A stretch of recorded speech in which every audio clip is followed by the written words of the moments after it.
नमस्कार दोस्तों, आज सुनाने जा रहा हूँ मैं कहानी कर भला तो हो भला। एक प्रसिद्ध राजा था जिसका नाम रामधन था। अपने नाम की तरह ही प्रजा सेवा उसका धर्म था। उनकी प्रजा भी उन्हें राम की तरह ही पूजती थी। राजा रामधन सभी की निष्काम भाव से सहायता करते थे, फिर चाहे वो उनके राज्य की प्रजा हो या किसी अन्य राज्य की। उनकी ख्याति सर्वस्व थी। उनके दानी स्वभाव और व्यवहार के गुणगान उनके शत्रु राजा तक करते थे। उन राजाओं में से एक राजा था भीम सिंह, जिसे राजा रामधन की इस ख्याति से ईर्ष्या थी।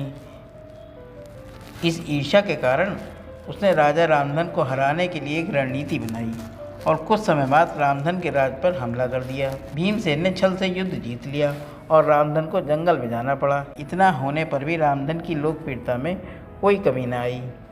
हर जगह उन्हीं की बातें चलती थी, जिससे भीम सिंह को चैन न था। उसने राजा रामधन को मृत्युदंड देने का फैसला किया।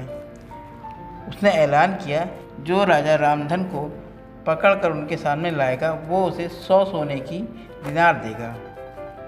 दूसरी तरफ राजा रामधन जंगलों में भटक रहे थे। तभी उन्हें एक राहगीर मिला। उसने कहा, भाई तुम इसी जगह के लगते हो, क्या मुझे राजा रामधन की राज्य की तरफ का रास्ता बता सकते हो? राजा रामधन ने पूछा, तुम्हें क्या काम है राजा से? तब राहगीर ने कहा, मेरे बेटे की तबीयत ठीक नहीं है, इसके इलाज में सारा धन चला गया। सुना है राजा रामधन सभी की मदद करते हैं, सोचा उन्हीं के पास जाकर याचना करूं। यह सुनकर राजा रामधन राहगीर को अपने साथ लेकर भीमसेन के पास पहुँचे। उन्हें देख दरबार में सब अचंभित थे।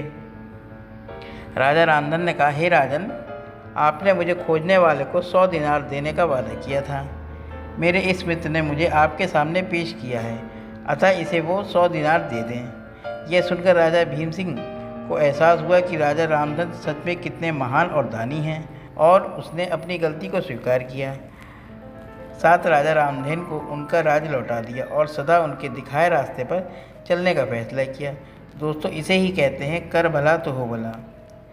कहाँ एक तरफ भीम सिंह राजा रामधन को मारने चाहता था, अतः अंत में राजा रामधन की करनी देख वे लज्जित हुआ और उन्हें उनका राज लौटा दिया और स्वयं को उनके जैसा बनाने में जुट गया। महान लोग सही कहते, कर भला तो हो भला।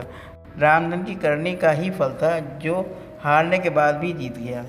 उसने जिस तरह सभी की मदद की, उसकी मदद अंत में उसी के काम आई। इसलिए कहते, मनुष्य को अपने कर्मों का ख्याल रखना चाहिए। अगर आप अच्छा करोगे तो अच्छा ही मिलेगा। माना कि कष्ट होता है, लेकिन अंत सदैव अच्छा होता है।